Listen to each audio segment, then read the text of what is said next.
여러분 안녕하세요. 삼성전자 매니아 천만전자입니다. 오늘 한번 그 인텔과 삼성에 관해서 한번 이야기를 나눌까 합니다. 먼저 영상을 시청하기 전에 좋아요 및 구독 버튼 꼭 눌러주세요.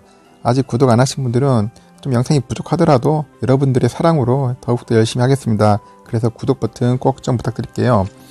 지난날 보니까 인텔이 그 컨퍼런스 콜에서 발표를 했는데 주가가 대폭락을 했어요. 약 9% 정도 폭락을 했는데 왜 폭락을 했는지 그 원인에 대해서 한번 다시 살펴보고요. 그러면 그에 대해서 우리 삼성은 과연 이득인지 아니면은 말 그대로 삼성도 같이 손해인지 한번 그 부분에 대해서 같이 한번 살펴보았으면 하는 바람입니다. 그래서 한번 같이 살펴보면 좋을 것 같아요. 먼저 그 인텔의 급락을 한번 볼게요. 인텔 보니까 보시다시피 56.66달러인데 이날 마이너스 9.29%로 완전 엄청난 폭락을 했어요. 말이 마이너스 2.9%지 이건 대폭락이죠. 웬만한 큰 대형주들이 이 정도면은 진짜 다들 곡소리 나는 정도인데 왜 이렇게 인텔이 다른 호언장담하면서 더 잘하겠다고 큰 소리를 쳤는데 왜 주가가 이렇게 형편없이 떨어지는지에 대해서는 한번 살펴볼 필요성이 있습니다. 일단은 2026년 2분기 실적은 나름 좋아요. 매출은 23조 7,255원으로 기록되어 있고요. 지난해 동기 대비 약 20% 증가를 했다고 합니다.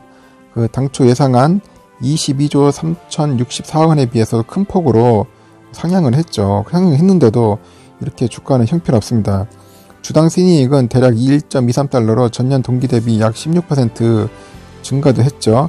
그런데 왜 이렇게 대폭락하게 됐을까요?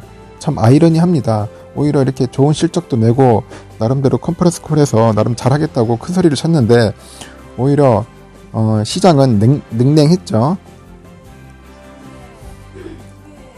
그 주가 하락 주요 원인을 보면은 인텔의 7나노 공정 도입 연기 단계 좀 나름대로 원인이 됐었던 것 같습니다.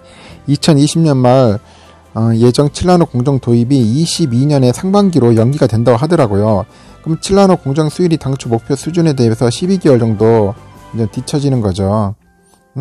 그리고 7나노 기반 제품의 출시가 22년 말에서 23년 초로 전망이 되는 겁니다. 자꾸 뒤처지면은 별로 좋은 게 없는데 제때제때 물량을 맞춰가지고 공급을 했는데 계속 뒤처지는 거 보면 뭔가 기술적으로 문제가 있는 것 같은 그런 느낌이 드는가 봐요. 그래서 인텔의 그 자체 기술 고집과 차세대 공정 도입의 비례 전략이 결국 자기들의 발목을 잡은 꼴이 되지 않았는가 이 시장에서는 판단하고 있고 전문가들도 그렇게 예상을 하고 있는 것 같습니다.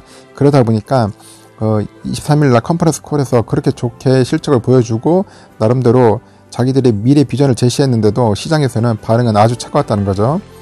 결론은 반도체 1위 기업이라는 위치를 고수하기 위해서는 자체 생산에만 의존해서는 그렇게 도움이 되는 건 아닌 것 같습니다.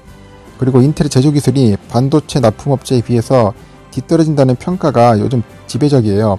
간혹 혹자들은 그래요. 인텔 기술이 월등 뛰어나고 좋다고 하지만은 그래도 시장에서 전문가들이 또 보는 사람들은 또 그렇지 않다고 보시는 분들도 많아요. 오히려 TSMC나 삼성이 오히려 낫다.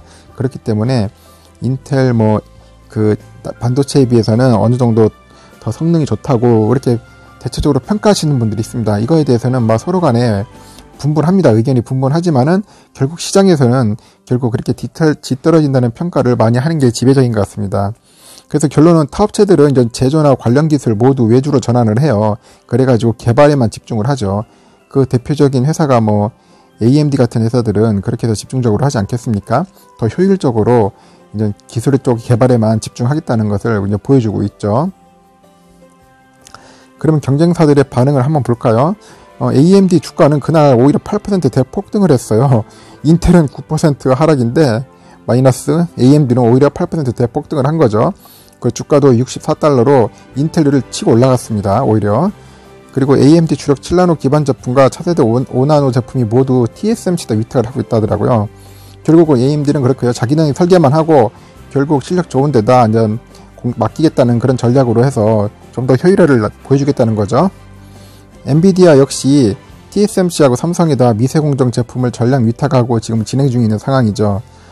그러면은 우리 삼성은 어떻나? 삼성은 메인보드 칩셋에서 결국 이제 GPU와 CPU 수주 가능성이 이제 상존하고 있는데, 아직까지는 이제 뭐 GPU나 CPU 말은 없어요. 근데 향후 봤을 때는 그래도 GPU하고 CPU를 언젠가는 수주하지 않을까 하는 예상을 하고 있습니다. 왜냐하면 인텔도 나름대로 효율성을 이제 요구할 수밖에 없고 찾을 수밖에 없어요. 언제까지 계속 자기 제품을 자기 생산만 한다는 거 고집한다는 자체는 그만큼 효율이 떨어지기 때문에 결국 GPU, CPU의 수주 가능성을 항상 산존된다는 그런 점도 한번 우리가 염려해봐야 할 필요성이 있고요. 고려해볼 필요성이 있고요.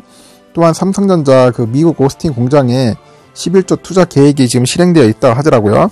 그러면 미국 쪽으로 이제 진출하면은 좀 더 미국 쪽에 공격적으로 투자를 해가지고 미국 시장을 점점 확보하겠죠. 먹거리를. 향후 이제 자율주행 관련해가지고도 있기 때문에, 이 자율주행하면 테슬라니까 이 테슬라 쪽 관련해가지고도 시장을 어느 정도 선점하고 어느 정도 이제 계약도 하고 뺏어오지 않겠나 하는 생각으로 이쪽으로 나름대로 좀 시야를 바라보고 있는 것 같습니다.